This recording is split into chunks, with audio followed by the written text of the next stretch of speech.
할렐루야. 오늘 나누실 하나님 말씀은 창세기입니다. 창세기 2장 15절부터 25절입니다. 창세기 2장 15절부터 25절입니다. 창세기 2장 15절부터 25절입니다.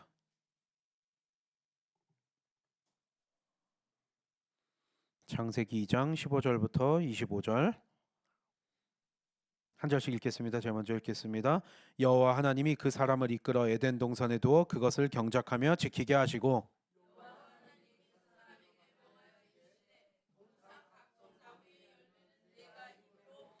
선악을 알게 하는 나무의 열매는 먹지 말라. 내가 먹는 날에는 반드시 죽으리라 하시니라.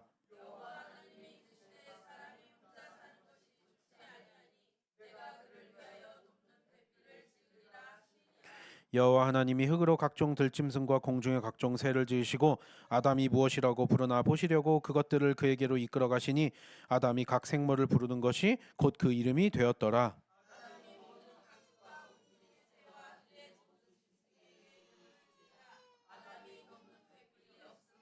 여호와 하나님이 아담을 깊이 잠들게 하시니 잠들매 그가 그 갈빗대 하나를 취하고 살로 대신 채우시고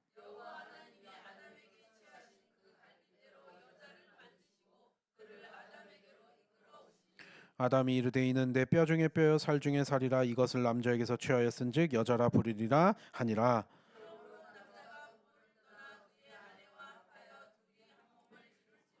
다 함께 아담과 그의 아내 두 사람이 벌거벗었으나 부끄러워하지 아니하니라.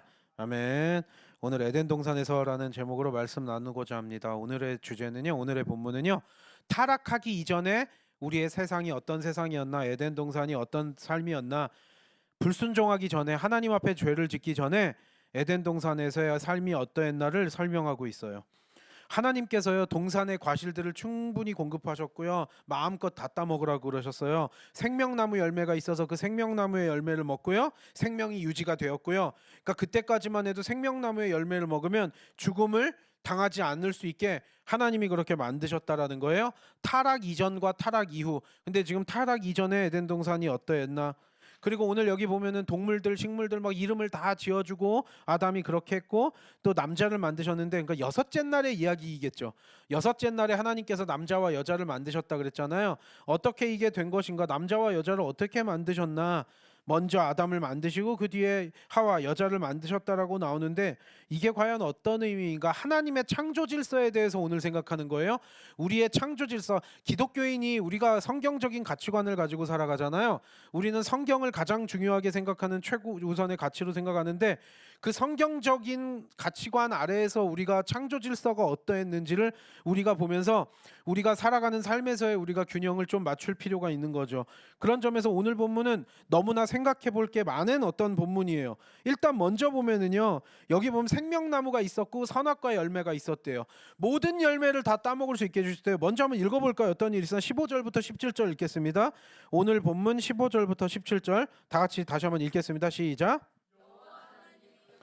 이끌어 에덴 동산에 두어 그것을 경작하며 지키게 하시고 여호와 하나님이 그 사람에게 명하여 이르시되 동산 각종 나무의 열매는 내가 임의로 먹되 선악을 알게 하는 나무의 열매는 먹지 말라. 내가 먹는 날에는 반드시 죽으리라 하시니라. 여기 보면은요, 에덴 동산이 지금 타락하기 전에, 죄짓기 전에예요. 여기에 보면은 여러 가지 생각해 볼 수가 있어요. 일단 하나님께서 에덴 동산에서 경작하고 지키게 하셨다라고 나와요. 여러분 그러니까요, 여러분 타락 이후의 삶 이후에도 우리가 여러분 피땀 눈물이란 얘기하죠. 피땀 눈물을 흘려야지만 먹고 살게 되었는데, 사실 에덴 동산에서 처음 살 때도 피땀 눈물까지는 안 흘려도 경작하면서 지켰다. 에덴 동산이 저절로 유지되는 것이 아니라 하나님께서 아담에게 관리자로서의 역할, 그래서 경작하기도 하고 밭을 갈기도 하고 기본적으로 에덴 동산을 이렇게 지키면서 살아가는 일거리를 주셨다는 거예요. 그래서 여러분, 타락 이전에도 하나님이 우리를 만드시고 하나님 형상으로 만드시고 그냥 너 먹고 놀고 있다가 그냥 와라 이게 아니라, 하나님께서 마땅히 하나님의 형상으로 지었다라는 게 참 많은 의미거든요. 하나님께서도 쉬지 않고 일하시는 하나님이시듯이 우리 인간도 막 그렇게 피땀 눈물까지 흘려가면서 일하는 건 아니지만 하나님께서 일거리를 주셨다는 거예요. 그러니까 우리가 이 땅을 살아가면서 아무것도 하지 않는 게 아니라 공부도 해야 되고 일도 해야 되고 뭐 가정 돌보고 뭐 할 일들이 많잖아요. 우리가 이 땅에 살아가는 동안 우리가 로봇도 아니고 인형도 아니기 때문에 하나님의 형상으로서 우리는 자유의지를 가지고 일을 하면서 살아갈 수 있게끔 만드신 거예요. 그러니까 일도 하나님께서 우리에게 허락하신 복 중에 하나라고 볼 수 있는 거예요. 아, 처음부터 경작하면서 지키게 하셨구나. 하나님이 우리에게 노동이라는 것을 우리가 일하면서 여기서 지내도록 아무것도 안 하고 심심하게 잠만 자고 뭐 먹고 살아라. 에덴 동산에서 그러니까 에덴 동산이라 그러는데도 자동적으로 막 모든 것이 돌아가는 데가 아니라 최소한의 관리가 필요한 거예요. 물론 막 열매가 맺고 이런 것들은 다 하나님이 하실 일이죠. 하지만 인간이 기본적으로 할 일은 있었다. 다만 죄 짓기 전에는 우리가 피땀 눈물 흘리면서 우리가 다음 본문에서도 나오겠지만 가시덤불과 엉겅퀴가 땅에서 나오지 않았던 그 시절이니까 굉장히 일이 쉬웠고 지키는 일만 하면 되었다. 우리가 이렇게 볼 수 있는 거죠. 오늘 여기 창세기 본문을 보면요, 히브리어 원 단어들을 좀 볼 필요가 있거든요. 제가 설교 때 어려워서 히브리어, 헬라어, 원어 잘 웬만하면 그거 쉽게 설명하고 이렇게 하면서 넘어가는데 오늘 여기에서 본문을 보면은요, 우리가 이 단어의 뜻을 뭔지를 좀 알 필요가 있거든요. 경작하였다, 그리고 지켰다라는 단어가 나오죠. 경작하는 단어가 아바드라는 단어거든요.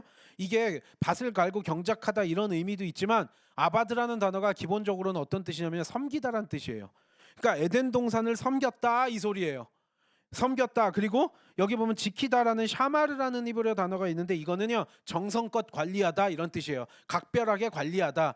그러니까 여러분, 이게 경작하고 지켰다라는 얘기를 또 다른 뜻으로 이렇게 우리가 이해를 하면은요, 에덴 동산에서 섬기고 정성스럽게 돌보았다, 정성스럽게 가꾸었다, 정성스럽게 관리했다, 이 정도 뜻으로 해석할 수 있는 거예요.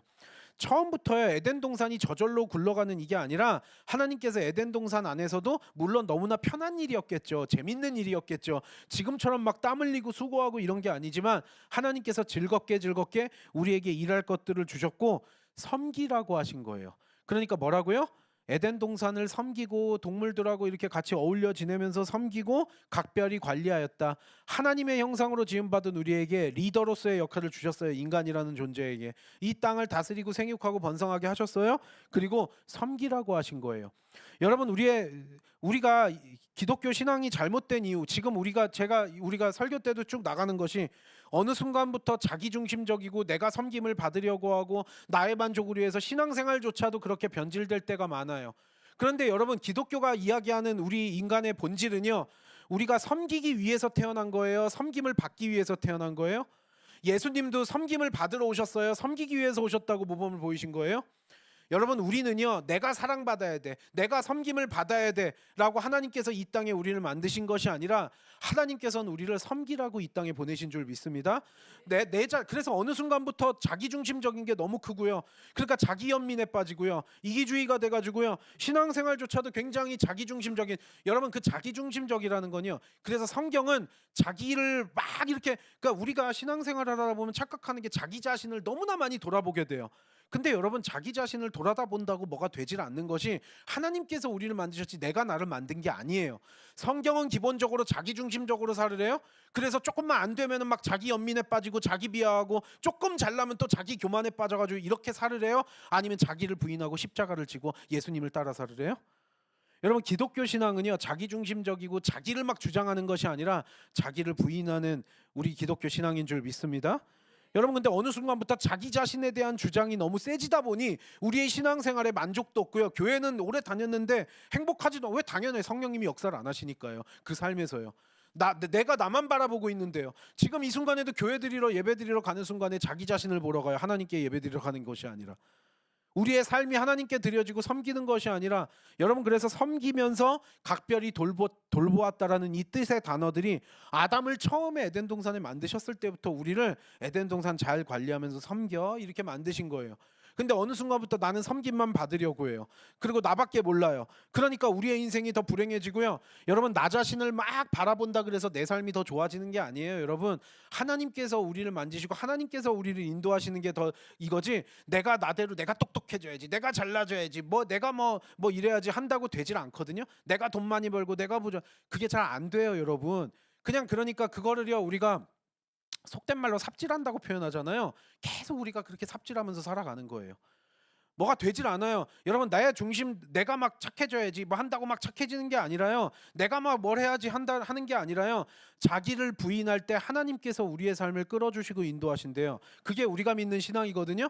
근데 내가 죽도록 내 삶을 끌어가 보려고 하니까 힘만 들죠. 뭐가 되지도 않죠. 변화되지도 않죠. 여러분이 생각해 보세요. 막 우리가 막 오늘도 남자 여자 이런 이야기도 좀 이따 나오겠지만, 여러분, 같이 사는 부부끼리도 변화를 못 시켜요. 내가 내 자신도 변화를 못 시키고요. 여러분, 남편이나 아내, 내 자식도 내 맘대로 안 돼요. 그러면 여러분 좀 깨달을 필요가 있잖아요. 아, 이 세상이 내 맘대로 되지 않는 게 이게 창조 질서 가운데 하나구나. 나 자신도 내 맘대로 태어난 게 아니기 때문에 결국 하나님을 의지하면서 살게끔 하나님께서 디자인하셨구나, 우리의 삶을. 그러니까 세상 사람들은 너 힘으로 너가 알아서 돌파해봐. 그건 우리는 알아요. 그건 거짓말이라는 걸 이제는 깨달아야죠. 그러니까 이런 거에 마찬가지. 기독교 신앙도 여러분이 노력을 해가지고 뭐 돌파를 하고 뭐를 하고 그래서 뭐 부자가 됩니다. 뭐 그래서 교회 내에서 목사가 그런 설교를 하는 교회가 참 많아요. 저도 그렇게 듣고 자랐고요. 그거는 우리의 기독교 신앙이 아니라고요. 자기 자신을 주장하라 그랬어요? 자기를 부인하라 그랬어요? 십자가의 의미가 뭐예요? 예수님이 십자가 지신 의미가 뭐예요? 자기 자신 부인해도요, 하나님이 우리를 귀하다 하시면 귀한 거예요. 내가 귀해질라 그런다고 귀해지는 게 아니라고요. 하나님이 우리를 하나님의 형상으로 귀하게 만드셨기 때문에 귀한 거예요. 믿으세요, 여러분? 우리는 섬김을 받으려 온 것이 아니라 섬기기를 원합니다. 저와 여러분 모두가 내가 섬기고 내 중심적으로 내가 속상하고 내가 뭐하고 내가 만족하고 이것이 아니라 자기 자신을 부인할 때요, 하나님께서 부어주시는 기쁨과 평안함이 우리 가운데 흘러넘칠 거예요. 그 기름 부음으로 우리는 살아가는 사람들이에요. 여기부터도 나와요. 섬기고, 이렇게 하나님께서 에덴 동산에서 섬기고요, 에덴 동산에서 정성껏 관리하라고 만드셨대요. 죄를 짓기 전에도요. 타락 전과 후가 완전 다른 거예요. 여기에서 이제 한 가지 장치를 만들어 놨대요. 모든 나무의 열매는 먹어도 되는데 하나만 먹지 말라 그랬대요. 여러분, 이게 중요해요. 모든 것들이 다 허용됐어요. 금단의 열매 딱 하나 뒀어요. 선과 악을 알게 하는 나무인데요. 이거 뱀이 어떻게 꼬요? 야, 하나님하고 똑같아져, 이거예요. 여러분, 사탄 마귀가 하나님께 반역을 저질러서 사탄과 마귀들이 됐듯이 여러분, 인간도 결국은 마찬가지예요. 여러분, 성경에서 말하는 죄는요, 그래요. 거짓말한 것도 죄고 도둑질한 것도 죄고 뭐 간음한 것도 죄고 다 죄예요. 그것도 나쁜 죄지만 여러분, 성경에서 우리가 죄인이라서 구원받지 못한다라고 하는 그 의미는요, 하나님께 반역을 저질렀다라는 거예요. 하나님하고 같아지려고 했어요. 성경에서 말하는 죄는요, 우리가 짜잘한 죄 몇 개 진 것 때문에 우리를 지옥 보낸다라는 뜻이 아니에요. 이 이야기를 로마서 때도 하고 뭐 계속 하고 있어요. 여러분, 우리가 죄인이라는 의미는요, 하나님께 반역을 저질렀다라는 거예요. 하나님, 어떤 사람들은 이래요. 에덴 동산에 선악과 안 만들었으면 우리 죄인 안 된 거 아니에요. 하나님 너무하시네요. 왜 하나님이 우리를 죄짓게 만들어 놓고, 어쩔 수 없어요. 그러니까 우린 죄져도 돼요. 이렇게 합리화하시는 분들이 교회 바깥에도 있고요, 교회 안에도 가끔 그런 분들이 있어요. 여러분, 이걸 어떻게 설명해야 될까요? 선악과를 안 먹어도요, 근본적으로 지금도 마찬가지예요. 인간이란 존재가요, 모든 게 허용이 됐는데 그거 하지 말라 그래요? 그럼 그것만 해요. 여러분, 법 없이도 산다 뭐 이런 얘기들 가끔 하는데요, 진짜 법 없이 살 수 있을까요? 여러분, 이 우리 인간이란 존재가요, 여러분, 그래서 하나님이 우리를 하나님의 형상으로 만드시고요, 도덕적이고 윤리적이고 양심이라는 걸 우리에게 주신 거예요. 여러분, 우리가 법이라는 테두리가 지금 우리 대한민국 안에서 법이 없다라 그러면, 법이 지금 있어도 이렇게 온갖 나쁜 짓들 하면서 불법을 저지르면서 다 그렇게 살고 있는 사람들이 한둘이에요, 여러분? 정치인들부터 뭐부터 해가지고 온갖, 오히려 똑똑한 사람들에서 더 악랄하게 법 악용해가지고 죄를 짓고 막 이래요. 왜요? 인간이라는 존재가요, 죄 안 짓고 살아야 돼요. 여러분, 생각해 보세요. 다 도둑질하고요, 강도질하고요, 살인하고요, 간음하고요, 이렇게 다 살아봐요. 여러분, 우리의 사회가 유지가 돼요? 가정이 유지가 돼요? 다 깨져요, 여러분. 하고 싶은 대로 맘대로 하고 살으라 그러면요, 인생들이요, 법적으로 아무도 처벌 안 한다고 우리 생각해 보자고요. 대한민국이 지금 이렇게 유지가 될까요? 아닐걸요. 난장판이 돼요. 여러분, 정치가 조금 무너진 나라들 보세요. 내전 일어나고 뭐한 나라들 보세요. 뭐 살인과 강간과 약탈과 이런 것들은 일도 아니잖아요. 우리가 갔던 지난번에 케냐도, 바로 케냐는 그나마 낫지만 그 케냐 사람들 그 얘기하더라고요. 바로 옆에 소말리아, 바로 옆에 뭐 어디 막 보면은 완전히 거기는 거의 그 동물의 왕국들인 거예요. 여러분 이게 나라가 올바르지 못해서 한 번 나라가 붕괴되기 시작하잖아요. 그러면 인간이란 존재가요, 그거 저지르면 사회가 유지 안 된다는 거 알아요. 근데 하지 말라는 짓만 골라서 해요. 금단의 열매만 건드려요. 여러분, 그러니까 인간이란 존재가 근본적으로 죄인이라는 의미, 하나님께 반역을 했고요, 하지 말라는 것만 해요. 여러분 생각해 보자고요. 죄 안 짓는 거 말고도 하나님께서 우리의 삶에서 허락하신 즐거움들과 기쁨들이 얼마나 많아요. 여러분, 우리가 모범적이고 죄 안 짓고 살면서도요, 얼마든지 우리의 삶에서 누리고 우리가 즐겁게 기쁘게 살 수 있는 것들이 많아요. 하지만 그 금단의 열매 건드리지 말라는 선악과 말고 나머지들은 다 해도 돼. 너희들 모든 열매들 다 먹어도 돼. 마음껏 먹어. 하지만 요거 하나만 건들지 마. 왜요? 근데 그거 하나만 건드려요, 인간이란 존재가. 죄 짓지 말고요, 우리가 얼마든지 즐겁게 살 수 있거든요. 근데 죄 지으면 어차피 유지가 안 돼요, 우리끼리도요. 그러니까 오죽하면 우리끼리 법을 만들어 놓고 우리끼리 잘 지켜보자 이러면서 막 하는 거 아니에요. 맨날 뭐 법적으로 뭐 하면 싸우고 뭐 하고 고발하고 고소하고, 이거 아니면 답이 없잖아요. 여러분 왜 그럴까요? 우리 인간이란 존재가 근본적으로 하나님께서요, 우리를 로봇으로 만드셨으면요, 인형으로 만드셨으면 참 어떻게 보면 그냥 죄 안 짓게 만들었으면 좋았을 텐데, 하나님의 형상으로 영적인 존재로 지음받았다라는 거, 하나님께 순종할 수 있느냐 불순종할 수 있느냐의 자유의지를 주셨다는 거예요. 심지어요, 나한테 반역을 저지를 수 있는 그런 자유의지까지도 하나님께서 허락하셨어요. 여러분 왜 이러셨을까요? 여러분, 하나님께서 딴 건 다 먹어도 되는데 선악과 열매만 먹지 말라고 한 이유, 이건 다음 시간에도 우리가 보겠지만 하나님의 하나님 되심을 인정하라는 거예요. 하나님이 우리를 로봇으로 만들지 않았고 인형으로 만들지 않았어요. 하나님께서 우리에게 영적인 존재로 자유의지를 주시고요, 순종하느냐 순종하지 않느냐를 우리에게 맡기셨어요. 그리고 하나님은요, 너희들이 피조물이지만 적어도 이 선은 안 넘었으면 좋겠어라고 하나님이 선을 그으신 거예요. 이 선은 안 넘어야 돼. 왜냐하면 하나님의 하나님 되심을 인정해야 되거든요. 근데 우리도 이러잖아요. 나는 저절로 태어났어. 하나님 내 눈앞에 나타나봐. 아, 교회 다니는 애들 걔네 한심하다고 망상에 빠져가지고 이러는 거야, 막 이래요. 끝까지 하나님을 인정하려 하지 않아요. 인간이란 존재가 기본적으로 그래요. 왜냐하면 반역죄를 저질렀기 때문에요. 거기에 죄악성 때문에 더 인간은 계속 타락해왔고요, 지금 우리의 사회도 마찬가지예요. 여러분, 그러다 보니까 하나님께서 이렇게 이 선은 넘지 않았으면 좋겠어, 너희들을 로봇으로 만든 게 아니고 너희들을 인형으로 만든 게 아니고 나의 나됨 창조주 하나님을 인정할 수 있도록 하나님이 그거 하나만큼은 건들지 않도록, 나머지는 너희들한테 다 허락할게, 이것만큼은 건들지 마. 그리고 금단의 열매를 두신 거죠. 하나님의 하나님 되심, 인간은 인간일 뿐이라는 거예요. 우리는 불완전한 존재예요. 사람일 뿐이에요. 하나님의 하나님 되심을 인정하고 의지하고 넘보지 말아야 될 건 넘보지 말아야 돼요. 우리의 주제 파악을 잘 해야 되는 거죠. 하나님 앞에 순종하면서 분명히 살으라고 하나님께서 그리고 자발적인 순종을 원하셨어요. 그래서 우리에게 심지어 반역할 수 있는 자유의지까지 주신 거예요. 우리가 순종을 하느냐 불순종하느냐는 우리에게 달려있는 거지, 하나님께서 그건 우리에게 맡기신 거예요. 여러분들이 하나님을 믿고 신앙생활하면서 죄 안 짓고 몸부림치면서 하루하루 살아가는 삶을 살던, 나는 뭐 하나님 있든 말든 내 눈앞에 나타나봐, 뭐 지옥 보내면 난 가버릴 거야, 나만 지옥 가냐 이러면서 전도를 하다 보면 많이 느끼잖아요. 뭐 지옥 나만 가는 것도 아닌데요, 뭐 교회 다닌 사람들은 천국 가세요, 나는 지옥 갈게요, 저 이렇게 이야기하는 사람들도 저는 들어봤거든요. 근데 그렇게까지 나오면 답이 없는 거죠. 뭐 어떡하겠어요, 나 지옥 보내려면 보내. 여러분, 이러는 게 인간들 아니에요? 사탄 마귀랑 근본적으로 다르지 않다라는 거예요. 하나님께 반역죄를 저지른 사탄 마귀와 인간들이 다르지 않다라는 거예요. 그래서 예수님도 너희들 마귀의 자식들이다라고까지 표현을 하신 거죠. 하나님께 끝까지 반역하려고 하는 모습. 하지만 하나님께서는 이 선을 넘지 않았으면 좋겠어요. 하지만 인간이란 존재는 그 선을 넘을 때 오는 순간적인 쾌락, 그리고 뒤에는 후회와 슬픔뿐이죠. 근데 그 순간적으로 넘나들면서 금단의 열매만 계속 먹으면서 죄를 지으면서 그렇게 살아간다라는 거죠. 우리 인간이라는 존재가. 선악과 안 따먹었다고 뭐 우리가 죄 안 져요? 왜 선악과 따먹어서 우리가 원죄를, 기본적으로 기독교를 받아들이기 힘든 이유, 원죄를 받아들이기 힘들다. 왜 우리가 다 죄인이냐? 근데 죄인이라는 거 인정 안 하면 정말로 죄 안 짓고 여러분들이 깨끗하게 살 수 있다는 자신이 있으세요? 그래서 우리는요, 죄인이라는 자각과 인정하는 데서, 회개하는 데서부터 우리 그리스도의 복음이 시작이 되는 거죠. 근데 끝까지 그것마저도 인정하려 하지 않아요. 금단의 열매 요거 하나만 먹지 말라는데 그거 하나만 따먹는 게 우리 인간인 거죠. 그뭐 나중에 또 보겠지만요. 여러분 18절 볼까요? 그런데요, 이제 아담을 지으셨고요, 딴 건 다 따먹어도 되는데 선악과만 먹지 말라고 하나님께서 선을 하나 그어 놓으셨어요. 이것만 넘어오지 말라고. 근데 18절 한번 읽어볼까요? 오늘 본문 18절 시작.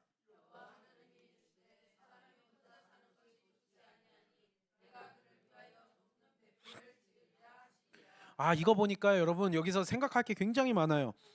돕는 배필 하나님께서 남자만 이거 여섯째 날의 일이겠죠? 여섯째 날 일인데 남자를 먼저 만드셨대요. 아담이라는 남자라는 인간을 하나 만들었는데 흙으로 만들어가지고 생명을 불어넣어서 만들었는데 여러분 보시기에 심히 다 좋았더라 좋았더라 하나님께서 만드신 창조물들을 보면서 다 좋았다라고 하셨는데 하나님께서 여기에서 남자만 만드시고 딱 보니까 안 좋대요. 이거 남자만 갖다 안 되겠는데?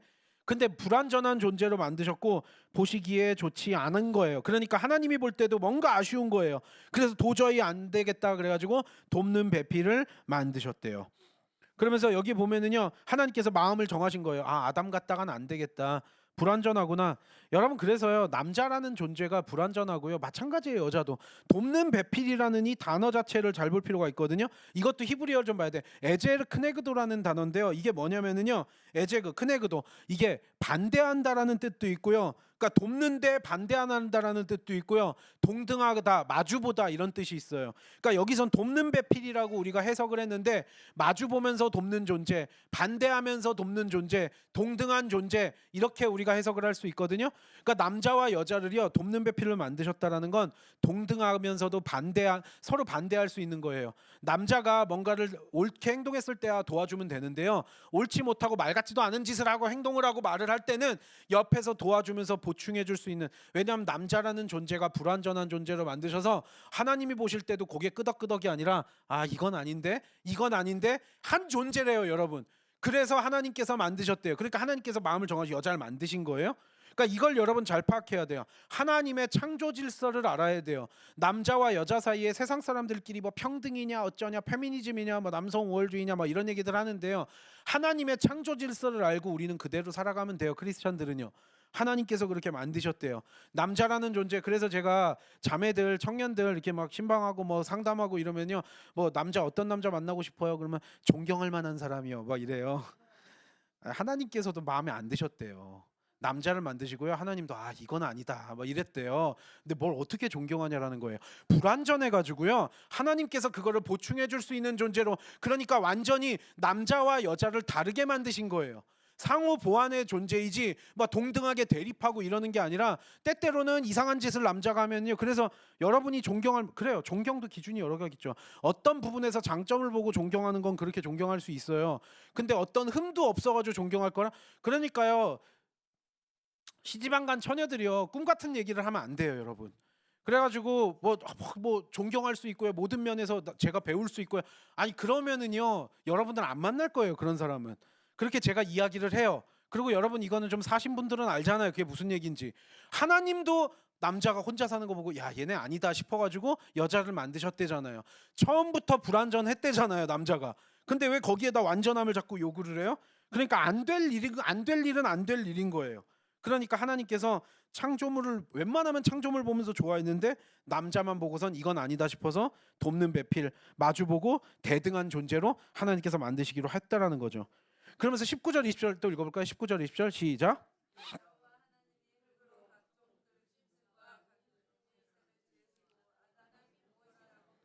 보시려고 그것들을 그에게로 이끌어 가시니 아담이 각 생물을 부르는 것이 곧 그 이름이 되었더라. 아담이 모든 가축과 공중의 새와 들의 모든 짐승에게 이름을 주니라.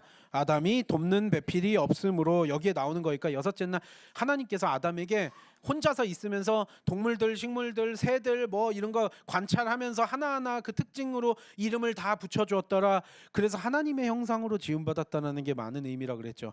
하나님의 형상으로 지음받아서 여기를 리더로서 다스리라고 권리를 받았죠. 그러니까 하나하나 이름을 지어주면서 리더 역할을 하는 아담의 모습이 여기 나오는 거죠. 하나님께서 그런 주도권은 우리에게 주셨다라는 거예요. 땅을 잘 다스리는 거예요. 왜냐하면 우리가 이 땅을 선물로 우리가 받았기 때문에 이 땅에서 우리는 잘 관리하면서 아름답게 잘 살고요. 뭐 동물들하고도 식물들하고도 마찬가지예요. 잘 막 대립하는 게 아니라 어울리면서 잘 살아갈 수 있게. 생각해보면 인간들보다 더 힘센 짐승들도 있고요. 위험에 빠질 수도 있을 거예요. 하지만 하나님께서 인간을 다스리도록 허락을 해놓으셨기 때문에 어떤 동물들도 인간하고는 감히 비교가 되지 않는다라는 거죠. 그러면서 이제 이름을 지어주면서 그렇게 에덴 동산을 지키면서 경작하면서 있었더라. 하지만 남자 혼자 사는 것이 너무나 보기에 좋지 않았더라. 그래가지고 하나님께서 이제 작정을 하시고 여인을 만드시기로 하신 거예요. 하와를 만드시는 거예요. 하나님께서 여자를 창조하시는 장면이 21절부터 25절까지 쭉 읽어볼까요? 21절부터 25절 시작.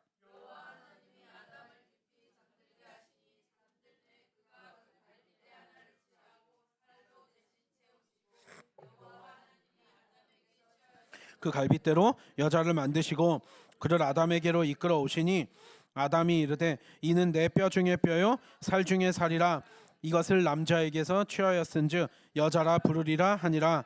이러므로 남자가 부모를 떠나 그의 아내와 합하여 둘이 한 몸을 이룰지로다. 아담과 그의 아내 두 사람이 벌거벗었으나 부끄러워하지 아니하니라. 여기 이제 보면은요, 하나님께서 왜 갈빗대 하나를, 이건 좀 상징적인 의미겠죠. 이게 갈빗대라는 뜻도 되고요, 옆구리라는 뜻도 되거든요. 하나님이 남자의 옆구리에서 뭔가를 이렇게 뼈를 빼가지고 남자 안에서 여자를 만드셨대요. 여러분, 왜 이게 어떤 상징적인 의미일까요? 그러니까 이게 뼈만 꼭 뺐느냐, 이게 꼭 막 의학적으로 과학적으로 이 의미가 아니라 남자 안에서 나왔다. 그러니까 하나님께서 아담을 흙으로 만드시고요, 생명을 불어 넣어 주셨어요.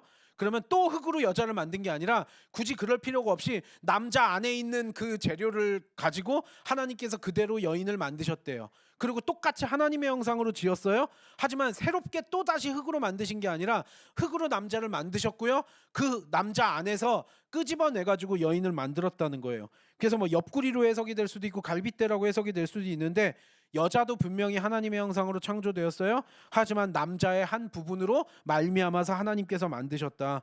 그래서 근본적으로 남자랑 여자가 사람으로서 유전자 구조는 같은 거예요. 다른 동물로 만든 게 아니라 남자와 여자는 같아요. 하지만 다르게 완벽한 조화를 이룰 수 있게 하나님께서 다른 존재로 만드신 거죠.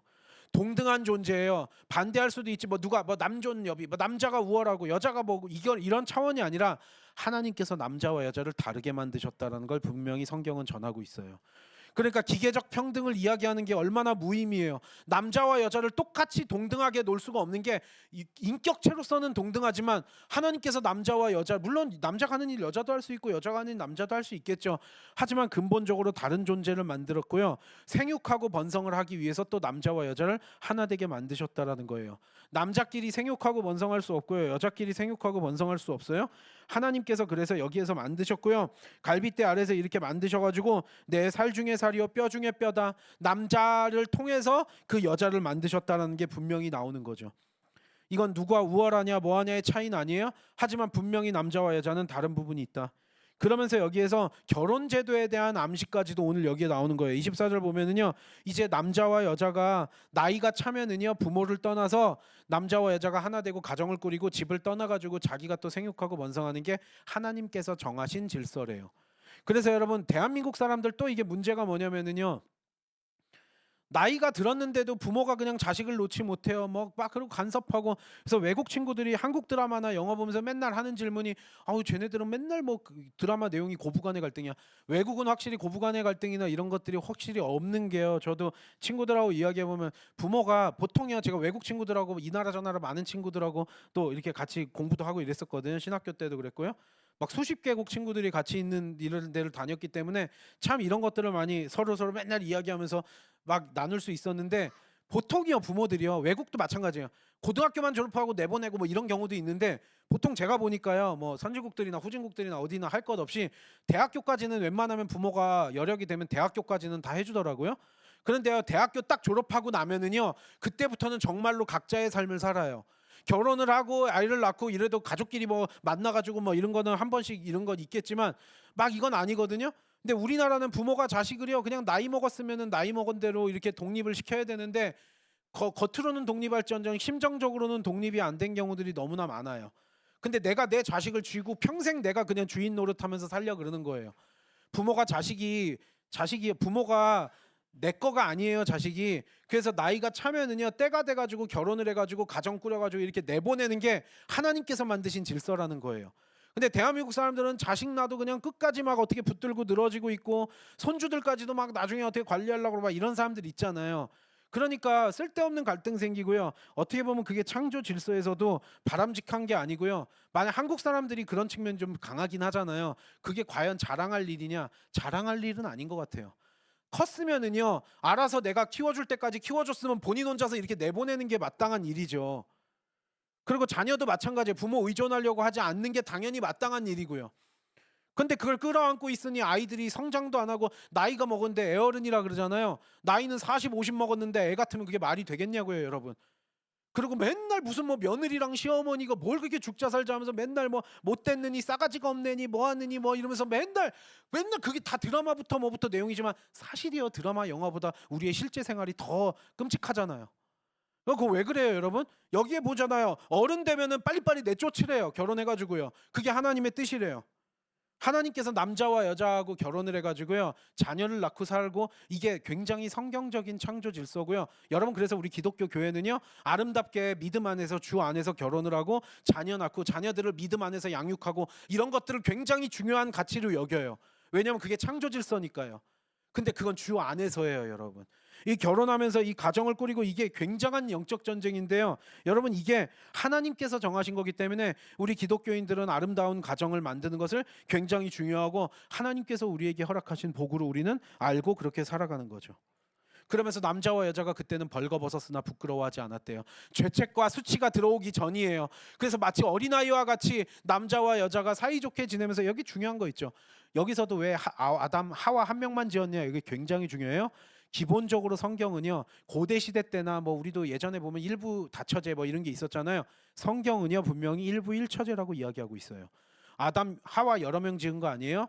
그리고 여러분, 우리가 낳다 보면은요 하나님께서 기본적으로 성비 50대 50 기가 막히게 남자 여자 맞게 하세요, 안 하세요?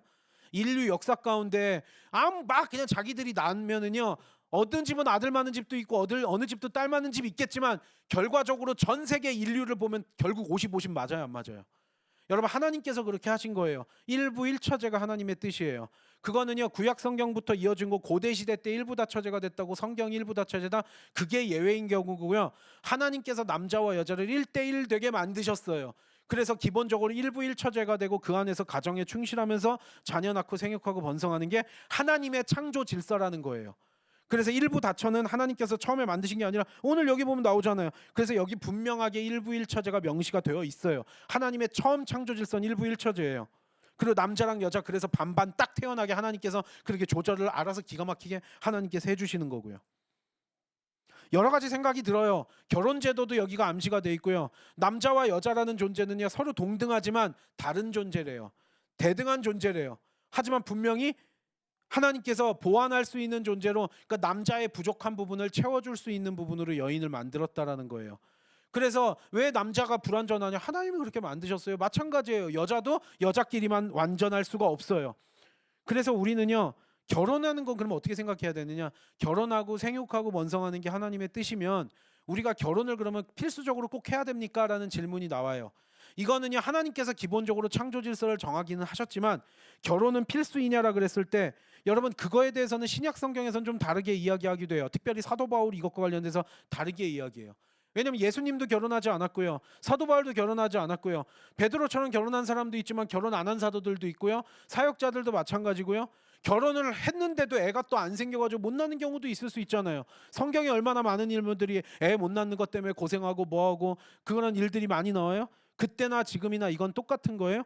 그럼 결혼을 못했고 생육하고 번성을 못했다고 그게 문제가 있느냐? 그렇게 말을 할 수가 없는 게, 이거 여러 개 찾아봐야 되지만 여러분 이거는 분명히 여러분 붙잡고 가셔야 돼요. 고린도전서 7장 25절부터 28절. 고린도전서 7장 25절부터 28절. 고린도전서 7장 25절부터 28절 다 같이 읽겠습니다. 시작.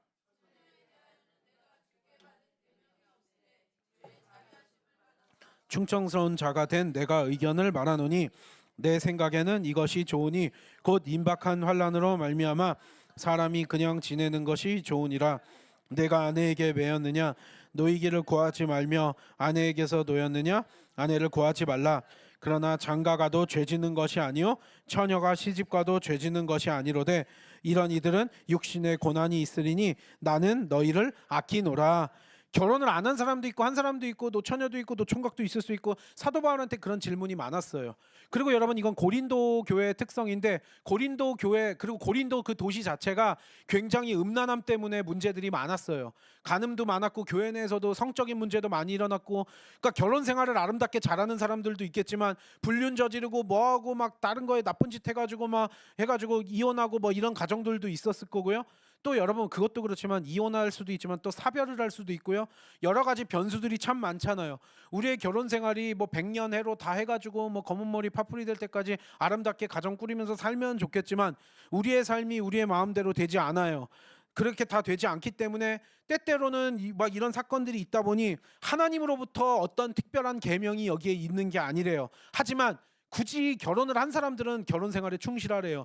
하지만 결혼 안 한 사람들은 주님 오실 날 가까웠으니까 안 해도 상관이 없대요. 다른 구절들도 나와요. 막 정욕이 불타고 이러지 않으면 혼자 살아도 나쁘지 않다라고 혼자 사는 것도 좋다라고 성경은 설명을 해요. 왜 이럴까요? 예수님도 그랬고 그러면 뭐 예수님도 생육하고 번성하지 못했으니까 뭐라 그럴까요? 결혼이 장려 사항이긴 하지만 기독교인들한테 또 필수라고 이야기할 수는 없다라는 거예요. 왜냐하면 사도 바울도 그랬잖아요. 혼자 살아도 상관없습니다. 주님이라면서 혼자 사는데 생육하고 뭐 번성하지 못했다고 뭐라 그러지 않고 그리고요 시집 가고 싶으면 가래요. 장가 가고 싶으면 가래요. 대신 책임감을 다하고 가정을 잘 꾸리고 사는 게 또 그리스도인들의 역할이에요.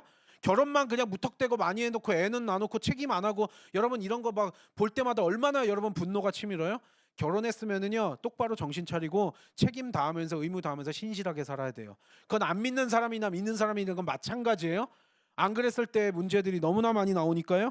그러니까요 처녀든 총각이든 결혼하고 싶으면 하고 안 하면은 또 안 해도 좋다라고 또 신약 성경에서는 이야기하고 있기 때문에 여러분 결혼이 뭐 필수냐? 결혼을 우리 교회에서 결혼해가지고 아름다운 가정 꾸리고 자녀 많이 낳고 저도 여러분 여기 청년들도 있고 이러지만 결혼 주 안에서 믿음 안에서 잘해서 믿음의 자녀들로 자라게 해가지고 정말 빛과 소금의 사명 감당하게 한 명 한 명을 귀하게 키우는 게 여러분 얼마나 주님 앞에서 큰 상급인지 아세요 여러분? 그거는 그거대로 귀한 일이지만 여러분 그런 것들은 책임감 있게 이런 거 귀한 일이지만 결혼을 못했다 그래서 뭐라 그럴 일 아니라는 거예요. 요즘에도 그렇지만 저도 막 옛날에도 그렇지만 사람들 중에요 이게 막 이런 얘기 하잖아요. 교회 안에서도요 막 그 오지랖 넓어요. 한국 사람들이 참 오지랖이 넓어가지고요. 외국 같으면 이런 얘기하면 진짜 뺨 맞거나 인간 취급을 안 하거든요. 근데 우리들은 동네 사람끼리 뭐 교회 사람끼리도 그렇고 막 간섭을 많이 해요. 저 사람 야 뭐야 35살이 넘었는데 시집을 안 갔어? 장가를 안 갔어? 막 큰일 났네. 막 눈이 높네. 뭐네 하면서 막 쯔쯔쯔 막 이러면서 한심하다 뭐하다 막 이런 얘기들을 막 너무나 스스럼 없이 막 하는 경우들이 많고요. 저도 그런 얘기들을 많이 보고 들을 때가 있어요. 여러분 근데 그러면은요. 여러분 결혼을 안 한 사람도 있고 못 한 사람도 있고 할 수 있지. 그럼 나이 35살 넘어가지고요. 그냥 막 아무나 만나가지고 그냥 살면 된다라는 얘기예요? 안 되잖아요, 여러분. 그리고 결혼 생활이요? 솔직히 얘기해 볼까요? 두 가정 중에 한 가정이 이혼을 하네 마네. 그리고 솔직히 이렇게 보면은요, 저도 목사가 되면서 수많은 가정들이 이렇게 그동안 사역하면서 신방하고 뭐하고 하면은요. 여러분 솔직히 영화나 드라마보다요 더 심한 이야기들이 실제 얼마나 많은지 저도 제가 경험을 해서 깜짝 놀랐어요. 야 이거 뭐 사랑과 전쟁 드라마 보면서 막 욕을 해요? 제가 목회하면서 신방 다니고 상담하면서 사랑과 전쟁 비교도 안 되게 더 하드코어한 것들이 얼마나 많은지 아세요? 목사 되니까 이런 얘기들을 들으면서 내가 하는구나. 제가 지난 뭐 십몇 년 동안 사역하면서 얼마나 끔찍하고 막 뭐 폭행하고 때리고 뭐부터 막 얘기하면 가정마다 저래 가지고 오히려 그러니까 여러분 교회 나오는 사람들은 교회 나와서라도 주님이라도 붙들고 기도하죠. 그 교회도 안 다니면서 세상에 있는 사람들 중에 얼마나 불행하게 하루하루 사는 사람들 많을까 감도 안 잡힐 정도예요. 여러분 그러면은요 아름답지 못하고 불행하게 그리고 이혼을 안 했다 그래도 정상적이지 않게 정말로 막 서로 상처 주면서 살아가는 가정들도 많잖아요. 그래서 그게 영적 전쟁인 거예요. 이게 보통 어려운 일이 아닐 수도 있거든요. 그래요 두 가정 중에 한 가정은 무난하게 잘 산다 그러면 다행인데 아닌 경우들도 많아요. 그런데 막 무턱대고 너 왜 결혼을 안 하냐 아무나 붙잡고 가 옛날 사람들이 막 그렇게 교회 내에서도 막 이야기를 해요. 그러니까 꼰대 소리를 듣는 거죠. 그런 얘기는 우리가 판단하고 정죄할 문제가 아니라요 알아서 냅두세요. 죄 짓는 거 아니래잖아요. 장가 가도 좋고 안 가도 좋대잖아요. 생육하고 번성하라 얘기했으니까 또 이런 얘기를 제가 안 하잖아요. 그러면 또 뭐라 그러는 줄 아세요? 야 우리가 목사가 그 설교하더라. 결혼을 해가지고 생육하고 번성하래더라. 장가 안 가고 뭐하냐 시집 안 가고 뭐하냐 막 이러면서 막 친척들 가족들 막 얘기를 한다고 생각해 보세요. 아니요 그냥 그런 것들이요 죄 짓는 문제가 아니래잖아요. 죄의 문제가 아니면 우리가 판단할 일이 아닌 거예요. 그러니까 얼마나 이렇게 막 꼰대처럼 막 이렇게 하는 거예요? 우리가 확실하게 붙잡는 거는요, 그렇게 꼰대처럼 막 함부로 판단 정죄 막 하지 말고요, 균형이 잡힌 채로 하나님의 창조 질서가 이렇다라는 걸 분명히 알으라는 거예요. 그렇죠, 여러분? 그래서 여러분, 세상은 그렇게 타락했어요. 금단의 열매만 따먹지 말라는데 금단의 열매만 따먹어요. 일부일처제 잘 지키면서 가정 꾸리면서 이렇게 신실하게 잘 지키라는 거, 그 말을 그렇게 사람들이 안 들어요. 그걸 일부일처제 얘기하고 뭐 하면 요즘 사람들은 막 우습다 뭐 한다 이런 얘기에 자유연애를 한다 뭐 한다. 근데 여러분, 그렇게 살아봐요. 가정이 유지돼요? 자녀들 다 파괴되고 가정 파괴되고 사회까지도 붕괴돼요. 여러분, 근데 정치인들이 정신머리 없이 지금 포괄적 차별금지법 한다 그래요. 세상의 가치관은 이미 타락했어요. 성적인 가치관도 이미 타락을 했어요. 그거 우리가 어떻게 변화도 못해요. 왜냐하면 타락해가지고 지금까지 왔어요, 인류가. 그런데요, 기독교인들은요, 우리는 성경적인 가치관으로 살겠다고요. 남자와 여자가 하나 되는 것이 법이지, 동성애 뭐 차별금지법, 동성애 하든 양성애 하든 트랜스젠더를 하든 여러분 마찬가지예요. 남자와 여자가 동등한 존재예요. 하지만 다르게 만드셨어요. 그럼 다름을 인정하라는 거예요. 여러분, 남자들이 막 야 왜 우리만 군대 가냐, 여자들도 군대 가자 막 이렇게 얘기하는 것도 사실 못난 얘기예요. 남자가 할 수 있는 일이 있고 여자가 할 수 있는 일. 근데 여자들은 또 막 페미니스트들 요즘에 막 나와가지고 페미니즘이라 그래가지고 야 여자랑 남자랑 모든 게 다 동등해야 된다. 그 자체가 다른데 어떻게 동등할 수가 어떻게 똑같을 수 있냐라는 거예요. 물론 여자들 중에도 힘세가지고 남자처럼 일할 수 있는 사람도 있고 남자 중에도 좀 여성스러운 사람이 있을 수 있겠지만 근본적으로 남자와 여자를 다르게 만들었고 상호 보완적인 존재로 만드셨는데 뭘 그렇게 맨날 상호 대립하려고 하는 거예요. 거기에 정치인들 정신머리 없이 뭐 진보적이다 뭐다 하면서 거기서 정신머리 없이 뭐 포괄적 차별금지법에서 기독교인들, 여러분, 그러니까 또 한편으로는 이거예요. 그쪽 얼마 전에 또 무슨 뭐 어디 뉴스 보니까 그 뭐 동성애자라고 했다고 뭐 교회에서 내쫓았대요, 목사가. 여러분, 게이가 교회 예배드리러 오면 내쫓으라 그랬어요? 그러니까 그런 짓들을 하니까요, 또 저 사람들 뭐 꼴통이다 이러면서 또 이야기하니까 한국교회 그리스도의 복음을 오해하게 만들잖아요. 여러분, 우리가 동성애, 양성애, 뭐 트랜스젠더, 그다음에 그러니까 이거예요. 잘 잡아야 되는 게, 이런 거 진짜 할 얘기들이 너무 많죠, 여러분. 남성 우월주의도 안 되고요. 여성 페미니즘도 극단적으로 가면은요, 위험해요. 그래가지고 남자 여자 대립해가지고 싸워가지고 어쩌자는 거예요. 그래가지고 출산율 떨어지고 뭐 떨어지고 결혼율 떨어지고 이혼 많이 되고, 남자와 여자가 서로 부족한 부분을 인정하고 보완하고 그렇게 잘 화합하면서 살아라가 하나님의 뜻인데, 그걸 안 하려고 하니까 지금 사회가 이렇게 되고, 그러니까 우리는 그렇게 타락한, 왜곡되고 타락한 세상적인 가치관을 거부하는 존재들인 거예요, 우리는. 기독교인들은 거기에 단호하게 아니라고 해야 돼요. 세상 사람들이 그렇게 성적으로 나는 자유연애 할 건데, 근데요, 그거죠. 그게 아니라고 우리는 이야기할 수 있어야 되고요. 그래서 우리는 빛과 소금의 사명을 감당하면서 살으라고 하는 거예요. 하나님의 창조의 기본 질서를 우리가 누가 부정하려고 한다면 우리는 그걸 아니라고 할 수 있는, 올바르게 살면서 본이 되면서 세상에서 우리는 그렇게 창조 질서를 지키면서 살아가는 사람들이 돼야 된다고요. 그런데 또 한편으로는 그래요. 동성애자들이요. 여러분, 동성애자도 우리가 반대한다고 없어져요? 안 없어져요. 그 고대 시대부터 있던 거예요. 창조 때부터 타락하고요. 로마서에서 뭐라고 설명해요? 그렇게 성적으로 왜곡되고 타락하고 여러분 막 중독에 빠지고 못 빠지고 막 인생 막 이렇게 막 살인하고 막 이러는 모든 것들을 보면은요, 죄를 져가지고 인간이 타락하게 되었다며 변질돼가지고 왜곡돼서 그렇게 됐대요. 고대 시대부터 있었던 동성애가 우리가 막 외친다고 없어질 일은 아니에요. 그럼 그 사람들이 교회에 왔어요. 그럼 예배드리고 그리스도의 복음 받아들이고 사랑의 하나님이 그랬지 언제 교회에서 내쫓으라 그랬어요? 그러니까 균형이 없는 거예요. 성경의 질서를 우리가 지키면서 우리는 반드시 살아가야 되겠지만, 막 그렇게 게이가 어디 교회 예배드리러 나가! 라고 하는 것 자체가 그게 정상적인, 그러니까 얼마나 그게 내가 복음이에요. 내가 판단해가지고 내가 정죄해가지고 그 사람이 그런 복음도 못 받아들인다는 거예요? 게이 예배드리러 오지 말라는 거예요?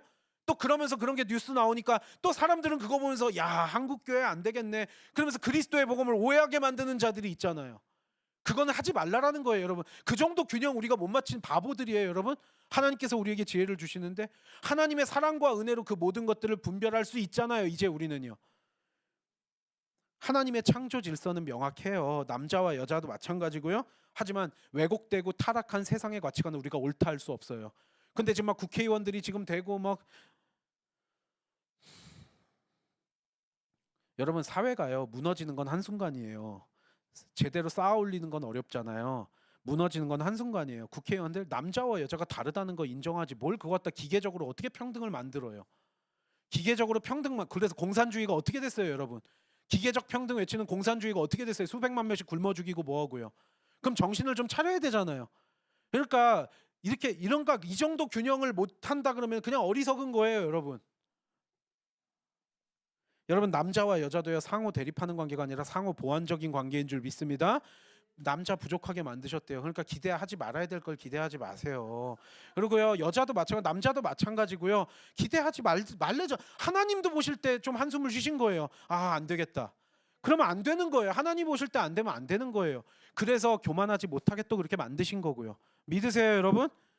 그런데 이제 우리는 그리스도의 은혜로요, 이제 죄의 영향력에서 벗어날 수 있고요, 우리가 이제서야 순종할 수 있다라는 거예요. 그게 예수 그리스도께서 십자가에서 죽으신 이유고요, 이제 우리는 선악을 분별할 수 있고요, 하나님께 순종하면서 할 수 있어요. 그래서 우리는 타락한 그 왜곡된 세상의 가치관에 단호하게 아니라고 이야기하면서 우리는 빛과 소금의 사명을 감당하면서 그리스도인으로서 본이 되면서 살아갈 수 있는 거죠. 마지막 이 구절 읽겠습니다. 베드로전서 2장 9절. 베드로전서 2장 9절 다 같이 읽겠습니다. 시작. 베드로전서 2장 9절 없어요? 찾아볼까요? 하나? 이거 마지막 찾겠습니다. 베드로전서 2장 9절.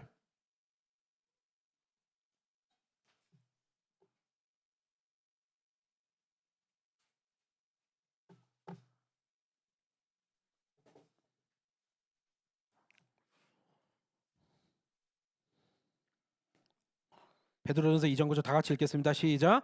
그러나 너희는 택하신 족속이요 왕 같은 제사장들이요 거룩한 나라요 그의 소유가 된 백성이니 이는 너희를 어두운 데서 불러내어 그의 기이한 빛에 들어가긴 하시니에 아름다운 덕을 선포하게 하려 하심이라. 우리가 왕 같은 제사장으로서 거룩한 나라요 그의 소유가 된 백성으로서 우리가 본이 되는 우리들이 되기를 원합니다. 우리가 성경적인 가치관을 딱 붙잡고 하나님의 창조 질서와 창조 섭리를 깨닫고 그것을 알면서 순종하면서 본이 되는 빛과 소금의 사명을 감당하는 우리 거룩한 십자가교회 모든 지체들 되기를 원합니다. 찬양하고 기도하겠습니다.